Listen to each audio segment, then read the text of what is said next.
Atos 28. Deixa ali para mim, por favor. Desde o verso de número 1 até o verso de número 8. Me acompanha aí.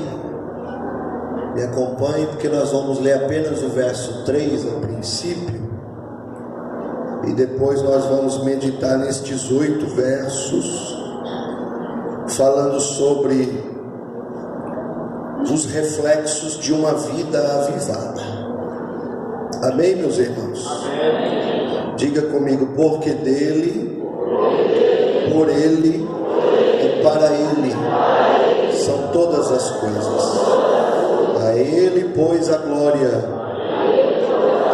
eternamente. Amém. Este é o verso que você precisa ter aqui, na ponta da língua, para que toda honra, toda glória, todo poder sejam dados ao Senhor. Amém, meus irmãos? Porque dele, por ele e para ele são todas as coisas. Achou aí, filho? Atos capítulo de número 28. Quem já encontrou, diga bem. Vamos ler o verso de número 3 apenas, que diz assim: e havendo Paulo ajuntado uma quantidade de gravetos e pondo-os no fogo, uma víbora, fugindo do calor, picou sua mão.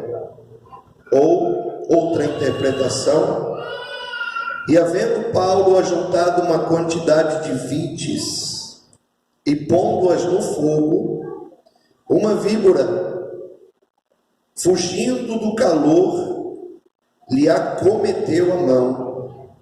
E quem nos ouviu, diga amém. Glória a Deus. Queridos, nós tomamos como base para falar deste reflexo de uma vida avivada uma das mais importantes personalidades da Bíblia.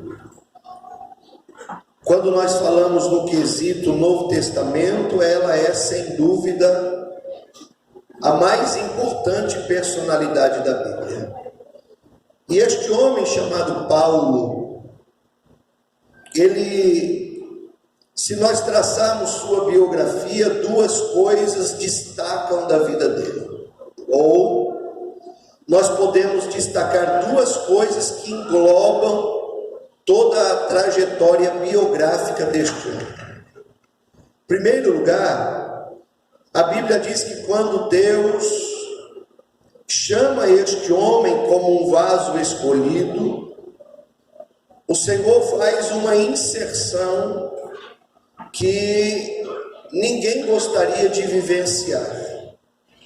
Porque o Senhor diz: Ananias, vai, porque este é para mim um vaso escolhido, e eu lhe mostrarei o quanto deve padecer por amor do meu nome. Quando Deus faz a inserção deste padecer por amor ao meu nome, significa dizer que este homem foi, sem dúvida alguma, alguém marcado pelo Senhor para vivenciar as dores do Calvário, para vivenciar os espinhos da trajetória, para entender, experimentar, e para que ele pudesse passar o quanto é difícil você viver em um contexto de vida com uma vida avivada. Este homem, ele experimenta dores que a maioria de nós jamais experimentará.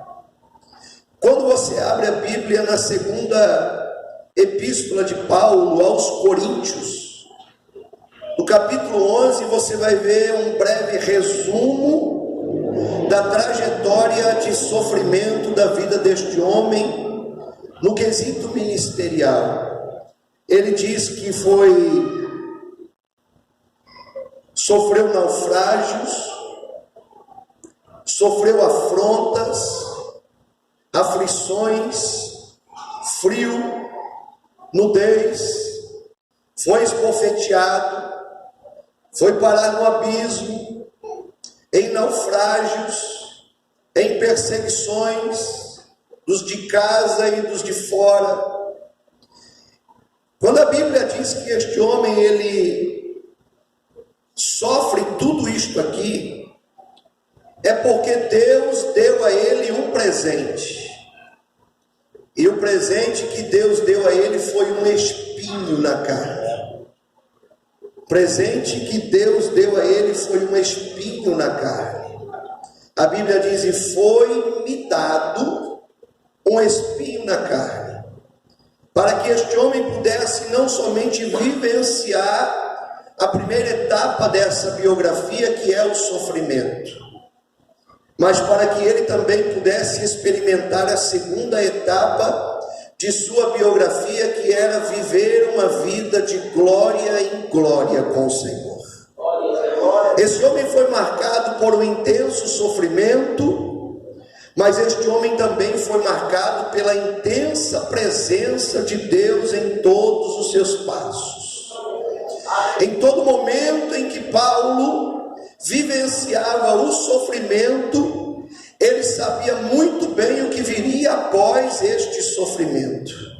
A Bíblia diz: foi-me dado um espinho na carne, para que não me exaltasse pelas excelências das revelações. Houve um dia, se não me falha a memória, está nas epístolas a Timóteo, penso eu, capítulo 4, verso 16, 1º, 2º, ele diz: ninguém me assistiu em minha primeira defesa, antes todos me desampararam, mas o Senhor me assistiu, me fortaleceu, e eu fiquei livre da boca do leão. Houve um dia em que este homem sofre nas mãos de pessoas que não entenderam o reinado que fora, através de Paulo, arrancado. Atos 16, a Bíblia diz que ele repreende o espírito que havia sobre uma vida, e quando a Bíblia diz que ele repreende aquele demônio chamado Pitom, a Bíblia diz que os homens viram que o seu lucro foi embora. Pegam Paulo, tiram sua roupa e dão nele 39 varadas.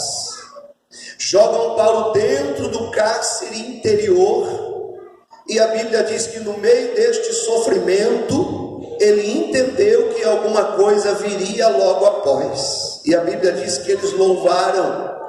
Por volta da meia-noite, Paulo e Silas começaram a orar ao Senhor e louvar. De repente, sobreveio um tão grande terremoto, sacudiu os alicerces da prisão, abriram-se todas as portas e soltas foram as prisões de todos, não somente deles. Você analisa que este homem, em sua biografia, ele tem uma base composta por sofrimento e presença de Deus. Esse texto que nós lemos aqui, eu li a cereja do bolo, quando a Bíblia diz que eles foram parar dentro de uma ilha chamada Malta. Agora, tudo isso aqui começa a partir de uma perseguição, porque a Bíblia diz que este homem volta para a sua pátria, capítulo 22 a seguir, e a Bíblia diz que aqueles aos quais andavam com ele agora não entendiam mais o seu linguajar. Aqueles aos quais comiam na mesa com ele, perseguiam a igreja com ele, agora não entendiam mais a sua postura de vida. E por não entender a defesa do Evangelho, pegam Paulo e levam Paulo para a prisão. E eles mesmos sentenciam a Paulo: vamos matar ele, vamos acabar com a vida dele, já não presta mais para andar conosco.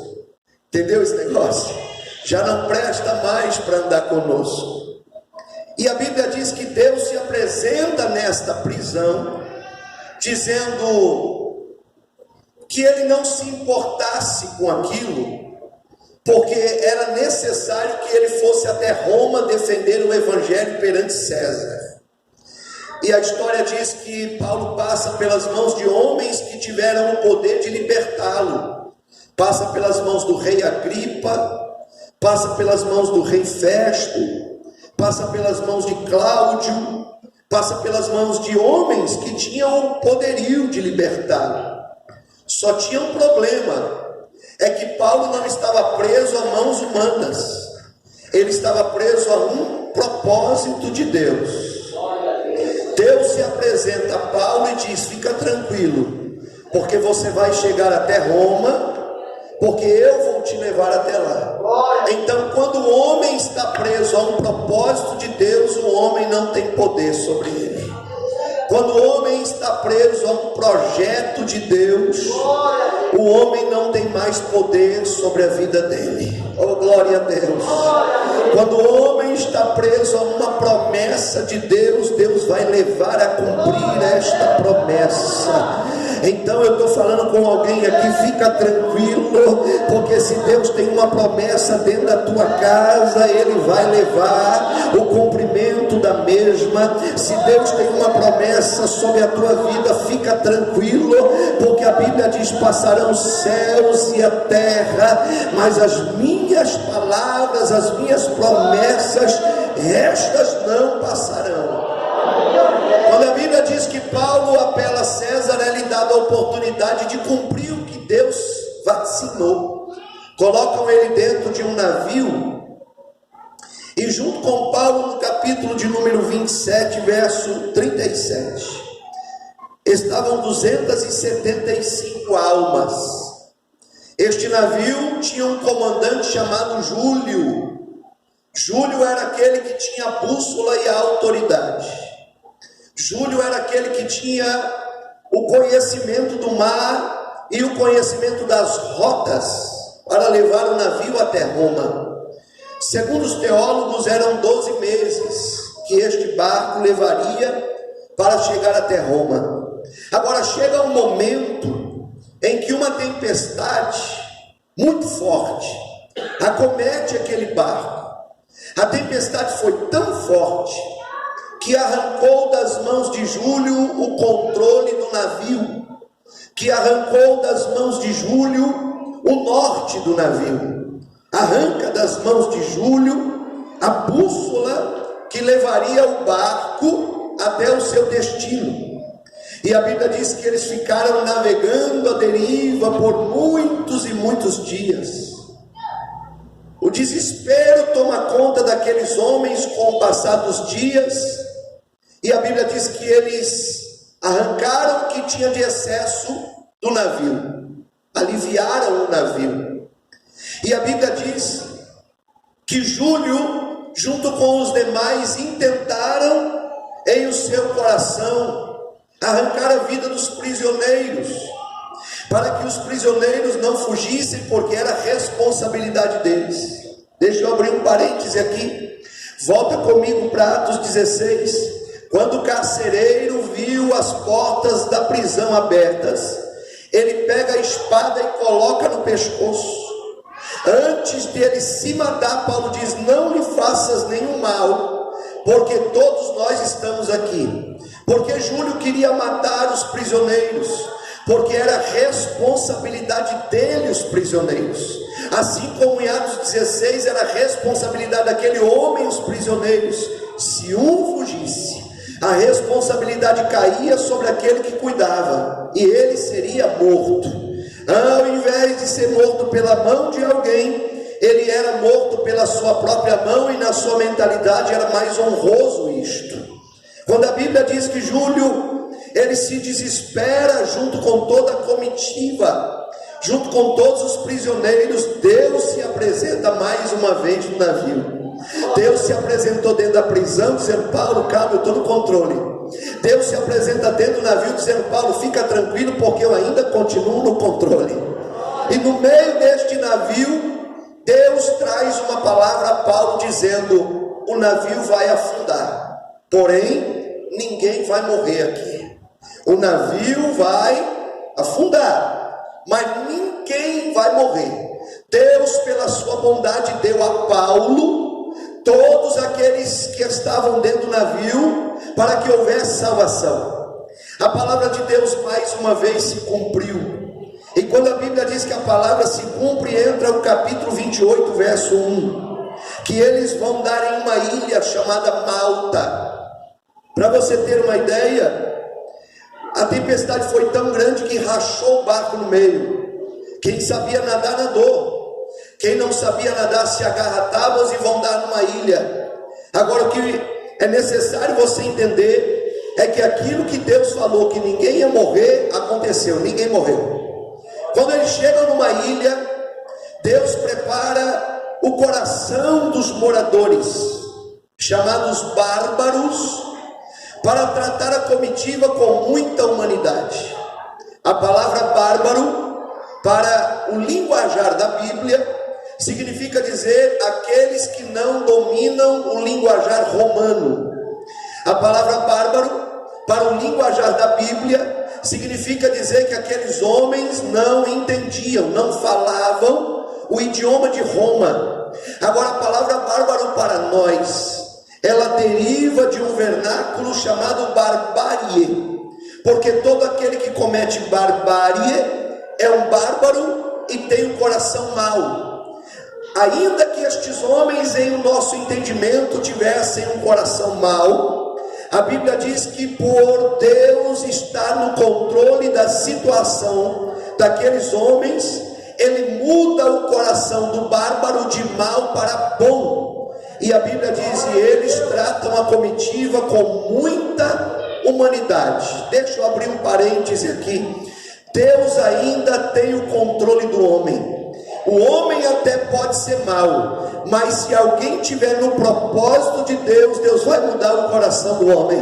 O homem pode até ser mau, mas se Deus tem um propósito, Deus vai mudar a mente do homem, e aquilo que era para acontecer de maldade, acontece de bondade, porque quando Deus está no negócio, até aquele que é mau faz o bem para você, até aquele que não presta vai tratar você com muita humanidade. Quando Deus está no meio do negócio, fica tranquilo, porque Ele domina a entrada, a saída, o levantar, o assentar, o deitar. Quando Deus está no negócio, ainda que o coração não seja bom, Deus muda o coração. E a Bíblia diz: e os bárbaros trataram-nos com muita humanidade. Quando a Bíblia diz que os bárbaros recebem estes homens, entra o verso que lemos, porque a Bíblia diz que os bárbaros fizeram uma grande fogueira. Eu penso que era muito grande mesmo, porque deveria emitir calor, ou cuidar daquelas vidas para que ninguém morresse de hipotermia. E não eram poucas, eram 276 almas. A fogueira foi acesa, e todos estavam à beira da fogueira, sendo curados do frio e sendo aquecidos pelo calor. Aí a Bíblia diz que Paulo entende que a fogueira que um dia foi acesa, se não houver uma manutenção na mesma, aquilo que hoje emitia calor, amanhã viraria em cinzas. Paulo entendeu que aquilo que um dia emitia saúde, se ele não abastecesse no dia seguinte, já não curaria mais a vida de ninguém, porque estaria em cinzas. Aí ele sai do calor, ele sai do conforto da fogueira, e ele vai para o desconforto do frio, catar gravetos. E a Bíblia diz que quando ele sai disso e cata gravetos, no meio destes gravetos tinha um hospedeiro, era uma cobra. E a Bíblia diz que quando ele sai do ambiente da cobra e vem para o seu ambiente. Pega isso. A cobra se manifestou. E quando a cobra se manifestou, ela pica a mão de Paulo. Paulo coloca a mão no fogo. Irmão, tem coisa na Bíblia que é só crente para crer no que a Bíblia está escrito.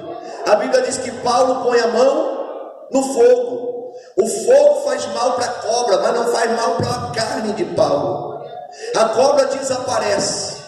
Aí os bárbaros ficam olhando e dizendo: esse homem só pode ser homicida, porque fugindo da fúria do mar, é picado aqui e o veneno vai matar ele. Ficaram olhando, e nada aconteceu a Paulo. Aí o texto diz uma palavra linda: e eles mudaram de parecer, e não tiveram mais a Paulo como um prisioneiro, mas tiveram a Paulo agora como um Deus. Como viram que o veneno da cobra não fez mal a Paulo, trouxeram um homem enfermo, pai de Públio, o principal da ilha. E quando a Bíblia diz que Paulo coloca a mesma mão que a víbora picou na cabeça do homem, o homem foi curado. Quando a ilha viu isso, trouxeram todos os enfermos que havia na ilha, e a Bíblia diz que a mesma mão que a víbora picou era a mesma mão que Deus operou para a ilha, trazendo cura para todos aqueles que lá estavam. 3 meses pregando o Evangelho de Cristo. Quero crer, a Bíblia não diz, mas quero crer que toda essa ilha se converteu ao Senhor. E a Bíblia diz que Deus prepara mais um navio para levar Paulo para o seu propósito, Roma e César. Agora vamos aprender aqui um pouquinho. Eu quero pregar hoje só até 11 horas e 50 e poucos minutos. A primeira coisa que eu preciso que você entenda é que haviam 2 homens que tinham autoridade nesse local aqui. A primeira coisa que eu preciso que você entenda é que haviam 2 homens, pastora, que estavam instituídos de autoridade. O primeiro deles chamava-se Júlio, e a autoridade de Júlio estava no âmbito horizontalizado. Júlio mandava no barco, Júlio mandava no remo, Júlio mandava nos presos, Júlio tinha os seus comandados, Júlio tinha a bússola, Júlio tinha o norte, Júlio tinha o cabedal de conhecimento, Júlio sabia qual era a rota. Agora Júlio não contava com uma tempestade, e uma tempestade arranca todo o controle das mãos de Júlio. Quando a Bíblia diz que o controle das mãos de Júlio foi embora, aparece uma segunda autoridade, que não mandava no barco, que não mandava nos remos, que não mandava na tripulação, que não mandava nos presos, que não mandava em Júlio, mas ela mandava do alto para baixo. Quando a tempestade arranca o controle horizontal, nasce agora a oportunidade do controle vertical e do poder e da autoridade vertical se manifestar. Porque uma tempestade até pode arrancar o controle da mão de um homem qualquer, mas uma tempestade jamais vai arrancar o controle das mãos de um homem de Deus. A tempestade pode arrancar o controle da mão de um homem normal, mas de um homem espiritual ela nunca vai arrancar, porque ele entende que todas as coisas colaboram para o bem daqueles que amam a Deus. E se há uma tempestade, também há um Deus que tem o poder sobre a tempestade. Se há um vento, também há um Deus que há controle sobre o vento. Se há uma adversidade, há um Deus que está dizendo: eu estou dando oportunidade de crescimento, vença ela, passa por cima dela, porque do outro lado terá bonança para a tua vida. Pega isso aí, porque Deus está falando com alguém aqui. Tempestade não veio para te matar, ela veio para te fortalecer no mundo espiritual, para que o nome do Senhor seja glorificado. Escute isto: quando Paulo sobe com autoridade, ele se levanta no local e ele diz uma coisa: ninguém vai morrer. Eu quero extrair daqui 2 coisas. Paulo se levanta do local e diz: ninguém vai morrer. Primeiro, todo crente em Cristo é qual é a diferença entre eu e ele? Ele sabia como usar, e essa geração aqui tem dificuldade em entender como usar esta autoridade. Escute, todo crente em Cristo Jesus está investido de autoridade, porque quando Cristo foi assunto aos céus, tem algum advogado aqui em nosso meio? Levanta a mão aí para eu ver. Tem um advogado ali. Quando eu abro um processo contra alguém, eu tenho um amigo na cidade que chama Jório, o senhor é muito parecido com ele. Quando eu abro um processo contra alguém, eu contrato meu companheiro, e se ele comprar minha briga, a primeira coisa que ele tem que fazer é me pedir uma procuração, e nesta procuração eu dou autoridade a meu companheiro para me representar mediante esta causa, entendeu?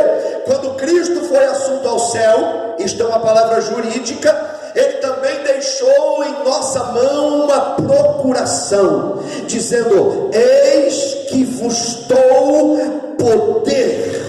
Então nós não precisamos buscar poder, o que nós precisamos é saber atuar em cima das leis neste poder, para vencer principados e potestades, porque a tua luta não é contra carne e sangue, e sim contra principados e potestades. O mundo está consubstanciado em cima de leis, o Brasil vive em cima de leis, São Luís do Maranhão vive em cima de leis, e todo aquele que quebra a lei, pela lei ele é castigado, ele paga o preço por quebrar a lei. No mundo espiritual a coisa é igual. Deus trabalha com leis, e Deus só pode atuar através da tua vida na autoridade que Ele te deu, se você tem um entendimento das leis. Eu jamais poderia contratar o meu companheiro se ele não entendesse de leis. Por quê? Porque eu ia perder a causa. Agora, se ele conhece leis, ele sabe que uma lei abate a outra lei. Alguém levanta uma lei, aí ele levanta o estudo com outra lei, e a lei abate. No mundo espiritual é assim, entenda isto: o conhecimento das leis te leva a defender a causa do Evangelho, a vencer principados e potestades, a vencer as tempestades que existem. Aí Paulo se levanta no meio da tempestade e ele diz uma coisa: ninguém vai morrer. Por que Paulo disse isso? Porque ele tinha o conhecimento das leis de Deus sobre a sua vida, e ele sabia que através destas leis de Deus, ele poderia atuar na contramão da história.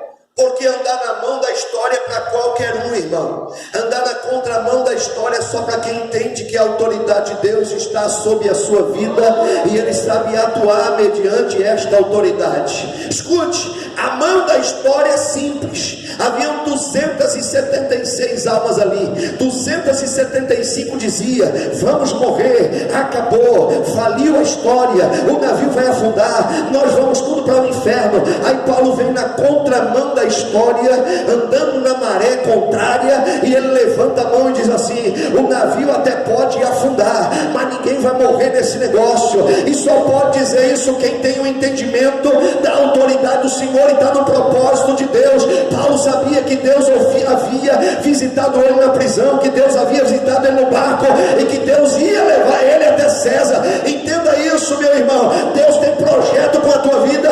Use estas leis, esta autoridade, e aquilo que Deus te falou em tua vida, isto vai se cumprir para que o nome dele seja glorificado em você.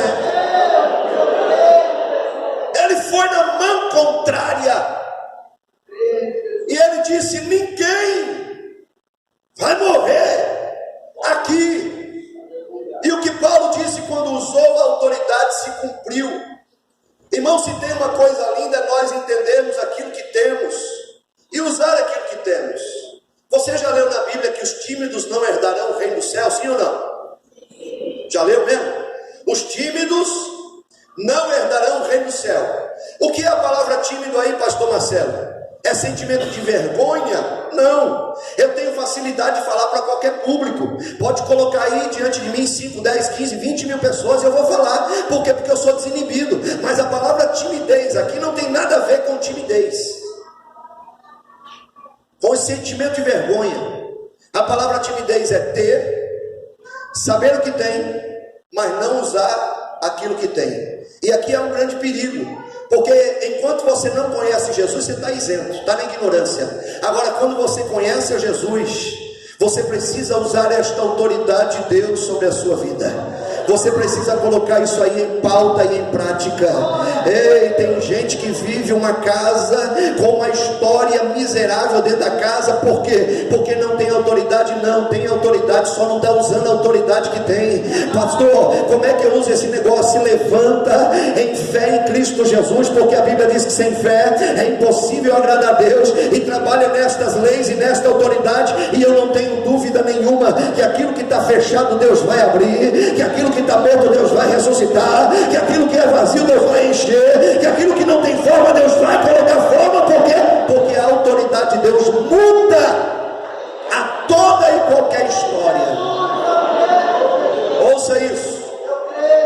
Um dia eu estava saindo de uma obra missionária num país, indo para outro país, e de repente eu assentado de frente com um pastor amigo do Rio de Janeiro,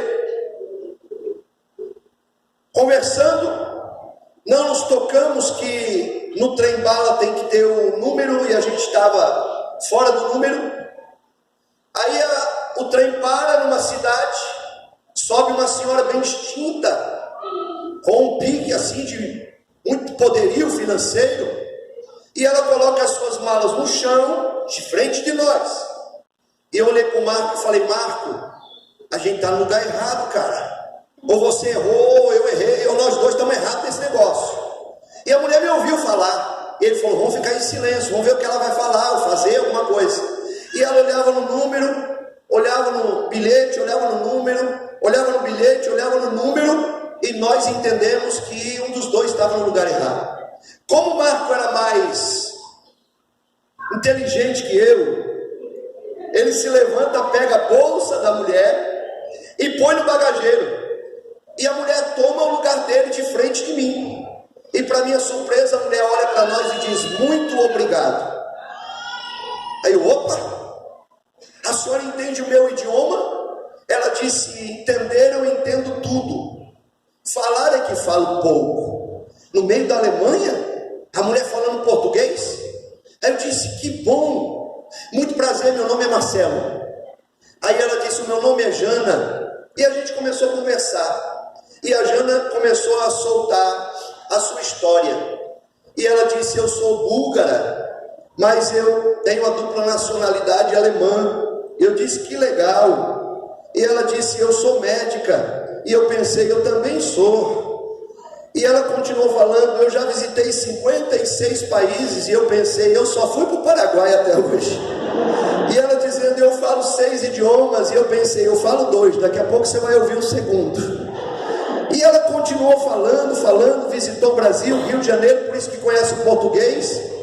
E aí, quando Jana termina de falar, eu e o Senhor começamos a falar. Porque eu disse a ela: você é uma mulher privilegiada. E ela disse: eu sou mesmo. Empolou o peito. Aí eu disse: não, você não entendeu.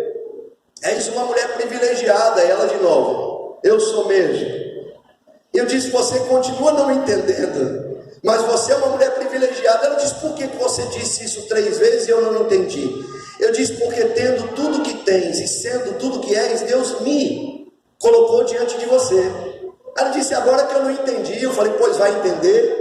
E comecei a pregar o evangelho. Eu disse: Jana, eu sou missionário do Brasil e eu vim aqui para esse país para pregar o evangelho.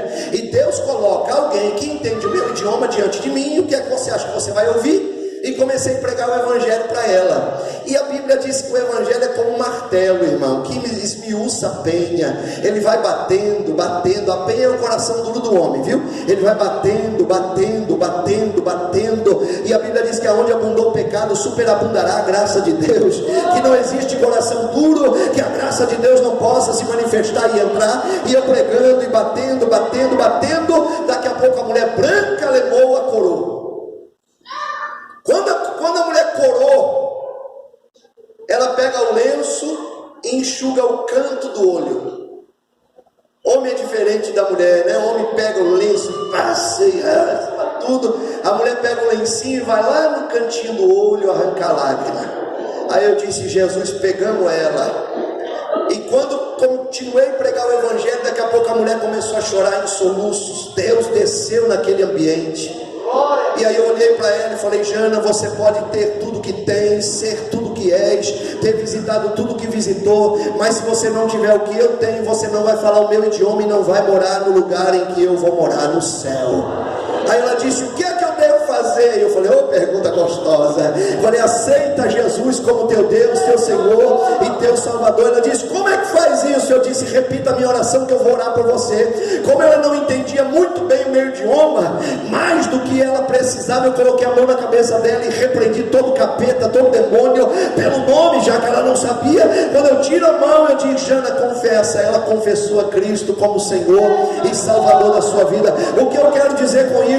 O que eu quero dizer é que todo crente é investido de autoridade aonde quer que ele esteja, aonde quer que ele pise. O Deus que nós servimos é um Deus que já lhe deu. Não precisa fazer campanha para adquirir, faça campanha para entender como é que eu uso as ferramentas que Deus delegou para mim. Mas esta autoridade está sobre a tua vida. A Bíblia diz: imporão as mãos sobre os enfermos e os curarão. Se pegarem serpentes ou escorpiões, mal algum lhe fará, porque é a autoridade de Deus.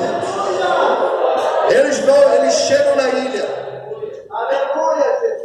E quando chegam na ilha, Paulo entende que a fogueira precisava ser mudada ou abastecida. E a Bíblia diz que ele sai do conforto da fogueira. Segundo ponto aqui, ó. Ele sai do conforto da fogueira e vai para o desconforto do frio. Atente, eles passaram por um naufrágio. Estavam todos molhados, com frio. A fogueira os aqueceu. Aí Paulo entendeu uma coisa: que aquilo que hoje gera calor e cura, se eu não abastecer, amanhã não tem calor e não tem cura. Aí ele sai do conforto da fogueira e vai para o desconforto do calor, porque ele entendeu que a fogueira não foi ele que acendeu, mas a responsabilidade de mantê-la acesa era dele. É isso que nós precisamos entender, que há uma fogueira que não foi você que acendeu, foi o Espírito de Deus na escolha em você.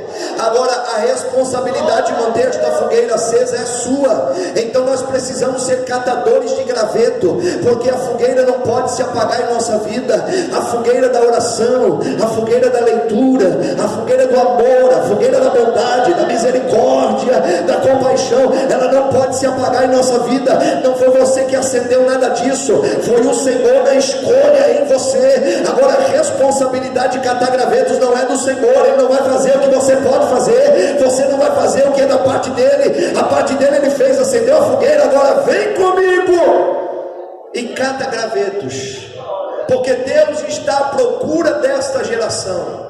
Porque Deus está de olho nesta geração. Catadores de graveto, homens e mulheres que saem do conforto da sua história para ir para o desconforto também da sua história. Porque no conforto a maioria quer viver, agora no desconforto só aquele que tem o entendimento de que ele precisa que a fogueira da casa dele fique acesa, da família dele fique acesa, do casamento dele fique aceso, do ministério dele fique aceso. Quem não cata graveto hoje sofre de frio amanhã. Quem não cata graveto hoje perde o calor do fogo amanhã. Então nós somos catadores de graveto. Por quê? Porque o fogo arderá continuamente neste altar e não pode se apagar. Paulo entendeu que ele era um catador de gravetos. Mas pastor, não tinha 276 almas? Sim. E por que é que só Paulo saiu para catar gravetos? Não é pouco? É. Mas e se não houvesse Paulo? E aí eu respondo uma pergunta sua: pastor, eu sou sozinha dentro da minha casa e ninguém é crente. Pastor, eu sou sozinho no meio de toda a minha família e parentela e ninguém aceita nada porque ninguém é evangélico. Pastor, eu sou sozinho, eu oro sozinho, eu jejuo sozinho, eu estou sozinho aqui. Deus está falando com uma jovem aqui nessa noite. Eu estou sozinha, pastor, meu pai e minha mãe não são aqui do meio. Graças a Deus que tem você, porque enquanto houver um catador de graveto ou uma fogueira que não vai se apagar, é pouco, mas o pouco que você faz na força do Senhor, enche essa fogueira, pega fogo nessa fogueira. É pouco, o que fazemos é pouco para nós, mas na mão do Senhor Ele multiplica e o nome dele é glorificado. Ei, é pouco uma pessoa só sair do conforto, ir para o desconforto e pegar graveto? Mas e se não houvesse? A minha pergunta é: se não houvesse você dentro da sua casa, como é que estaria a fogueira lá? A minha pergunta é: se na fogueira existencial da sua família você não fosse aquele que abastecesse a fogueira, como é que estaria o fogo lá dentro da sua história? Então dê graças a Deus por ter a vontade, o desejo de ser catador de graveto, de estar aqui depois de um retiro exaustivo e cansativo, estar aqui ontem, estar aqui hoje, estar aqui amanhã. Dê graças a Deus pelo desejo deste fogo. Há um fogo que arde em meu peito, deixa queimar, mas para ele queimar tem que ser catador de gravetos, tem que ser adorador do Senhor, tem que gostar daquilo que Deus gosta, porque quando a gente gosta disso, o fogo consumidor entra em nossa vida. Saiu do desconforto, saiu do conforto e veio para o desconforto. Segundo ponto desse tópico aqui: o problema grande aqui está em sair do conforto para andar no desconforto. Porque no conforto todo mundo quer andar, mas no desconforto eu quero ver quem anda. E Deus está procurando esses, porque a Bíblia diz: ainda outra vez e vereis. A diferença: há duas qualidades de pessoas dentro da igreja. Há aqueles que são catadores de graveto e aqueles que são os usuários do graveto que alguém catou pela vida dele para se aquecer. Deus está procurando você, meu irmão. Deus está de olho na tua vida. Eu saí de uma vida de criminalidade de 14 anos, e quando Deus me arrebatou de dentro da cadeia, eu olhava para tudo e eu dizia: eu não quero ser um crente normal, eu quero ser pregador do evangelho, eu quero viajar, eu quero ganhar almas para Jesus. Meu pai foi ganho por mim, minha mãe foi ganha por mim, meus irmãos foi ganho por mim, meus sobrinhos foi ganho por mim, toda a minha casa hoje, eu levanto a bandeira da vitória e digo: eu e a minha casa servimos ao Senhor. Por quê? Porque eu sou catador de graveto. Se ele não cata, eu vou aquecer ele, eu não vou deixar morrer de frio. Por quê? Porque eu tenho que fazer a minha parte. Deus está à procura dos catadores de graveto. Agora, o problema é que no meio dos catadores de graveto tem as surpresas, né? Tinha o que no meio dos gravetos? Tinha o que no meio dos gravetos? A pergunta é: Deus não revelava coisas a Paulo, sim ou não? E por que não revelou a cobra no meio dos gravetos? Pega a mão do irmão que está do teu lado aí, que você vai falar uma coisa bem dura e gostosa para ele ouvir. Pegue na mão de alguém que está do teu lado aí, diga para ele: as cobras fazem parte da sua trajetória. As cobras fazem parte daqueles que são catadores de graveto. Aprenda isso. Ninguém cresce sem cobra perto dele, ninguém cresce sem Penina perto dele, ninguém cresce sem Alexandre Latoeiro perto dele. Quer ser usado por Deus? Se prepare para a cobra. Quer ser usado por Deus? Se prepare para as víboras. Ei, quer levantar paralítico? Se prepare para as cobras. Vai ter que aprender a lidar com cobras. Só tem uma coisa: o veneno da cobra não vai te fazer mal. Sabe por quê? Porque o antídoto de Deus entrou antes em você. Escute isso. Não existe ministério isento de víboras. Aleluia. Quem quer ser usado por Deus aí, diga amém. Amém. Quem quer ganhar pregador, ex-usuários, agora pregador do evangelho para Jesus, diga glória a Deus. Eu tenho uma boa palavra para vocês. Se você gostar, diga glória a Deus. Se não gostar, diga ai, ai, ai. Se prepare para as cobras. Se prepare para andar perto das víboras. Eu nunca tomei uma picada de cobra, mas eu quero crer que deve doer muito. Eu estou lhe falando do veneno, irmão. Eu estou falando da dor da picada. Eu quero crer que deve doer muito. A picada doeu em Paulo, mas não matou a Paulo. Sabe o que eu quero dizer com isso? É que catador de graveto tem uma prerrogativa. Mais uma palavra jurídica aqui. Daqui a pouco eu só recebo a credencial de advogado junto com meu amigo ali. Mais uma palavra, prerrogativa. Paulo pega aqui e leva para lá. A picada doeu, mas o veneno não fez mal. O que isso quer dizer, pastor? Que aquilo que não te mata, ele vai te fortalecer. Aquilo que não te mata vai te levar mais longe. A tempestade que não te matou te ensinou. A tempestade que não te matou te fortaleceu. A víbora que ficou até doeu, mas só deu a Deus a oportunidade de te levar mais longe para o nome dele ser glorificado em nós. Se prepare. Porque a víbora veio aonde? Vamos lá. A víbora pica onde? Na mão. Aí Paulo chacoalha no fogo, porque quem gosta do fogo, o fogo do Senhor nunca vai fazer mal para ele, mas vai fazer mal para as víboras. Por que a víbora desaparece aqui? Porque Paulo tira ela do seu ambiente e coloca ela no seu ambiente. Vamos lá de novo? Por que a víbora desapareceu aqui quando Paulo chacoalhou a mão? Porque Paulo tirou ela do seu ambiente e trouxe ela para o ambiente dele. Nunca brigue com cobras no ambiente dela, o veneno vai te matar. Nunca brigue com os fofoqueiros no ambiente deles, leva eles para o fogo. Você gostou disso aí, né? Nunca brigue com aqueles que amam a picuinha no ambiente deles. Nunca brigue com aqueles que não entendem os caminhos do Senhor no ambiente. Traga eles para o seu ambiente, porque no seu ambiente haverá respaldo de Deus, de antídoto contra as picadas. No seu ambiente haverá a proteção de Deus contra a sua vida. Pode até doer a picada, mas o veneno não vai lhe fazer mal algum, porque o antídoto de Deus já foi injetado em sua vida com antecipação. Imporão as mãos sobre os enfermos e os curarão, pegarão em serpentes, mas não vai fazer mal nenhum para vocês. Agora a cobra picou, e quando a cobra pica a mão, os bárbaros ficaram olhando e dizendo: vai morrer, acabou o ministério desse homem agora. Como não morreu, ele sai de um contexto de presidiário e vem para um contexto de homem de Deus.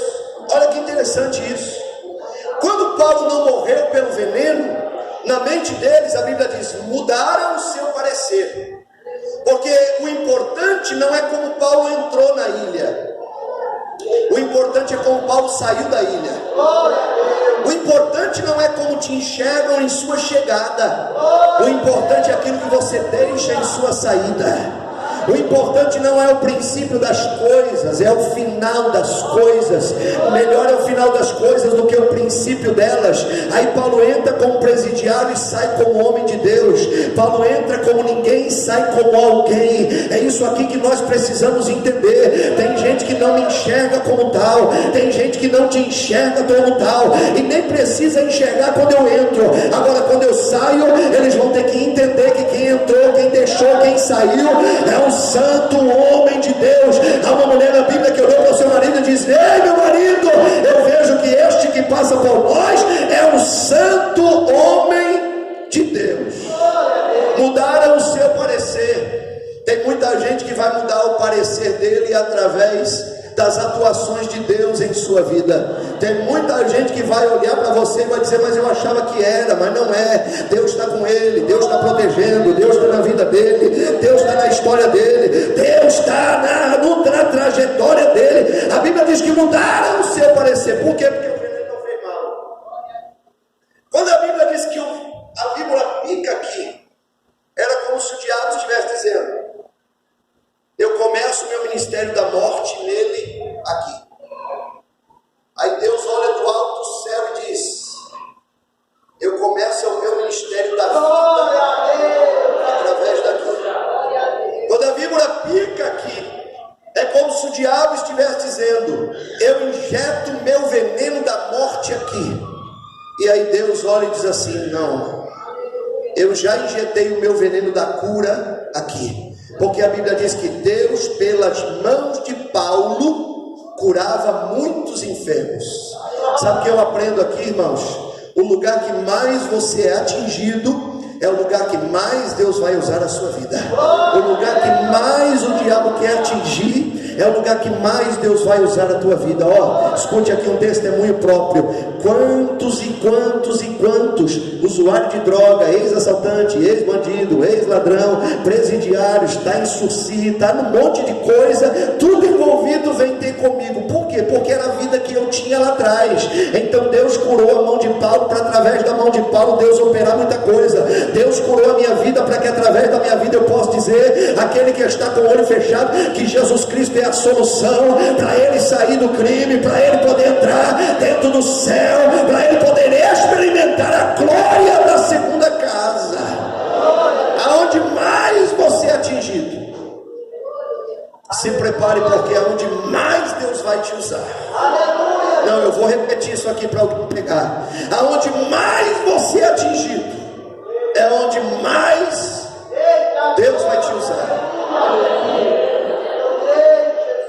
A minha esposa louva. A minha esposa é uma profeta, uma mulher de Deus. Mas chegou um dia em que um câncer veio na garganta dela. Olha aí, bem na ferramenta. Aí ela entra em campanha junto conosco para que Deus pudesse curar. Daqui a pouco aquele câncer que estava corroendo, desapareceu. E hoje o louvor entoado pela vida da Cris tem levantado muita gente.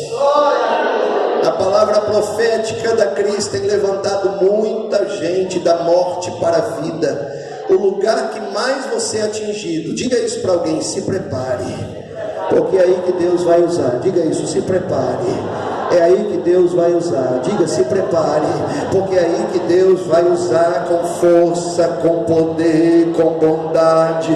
Diga isso, diga isso, diga isso. É o lugar que mais Deus vai usar. Glória a Deus. Há um homem na Bíblia que diz: eu sei que o meu Redentor vive, e se ele vive, ele vai se levantar a meu favor. Aí Deus disse: então ore pelos teus amigos e passe essa confiança para eles, porque o enfermo aqui não é você, são eles. A enfermidade sua é do corpo, a deles é da alma. E se você está curado na alma, passa para eles. E a Bíblia diz que quando Jó orava pelos seus amigos, Deus mudou o cativeiro de quem? De Jó. Você vê com que é o poder da oração? Não vai lá para vir para cá, vem aqui para depois ir para lá. Da oração é exatamente isso. Deus entra com providência aonde mais você é atingido. É o lugar que mais Deus vai usar. A cobra picou e Deus, pelas mãos de Paulo, curou a muitos. Agora deixa eu fechar a mensagem aqui em algo bem revelado pelo Senhor da minha vida. Estes gravetos aqui só tinham uma função. Graveto nesse contexto só tem uma função: ser jogado no fogo para continuar a fazer com que o fogo venha a emitir calor. Os gravetos estavam lá, então eles estavam fora de suas funções. Escute, Deus precisou levantar um homem que abrisse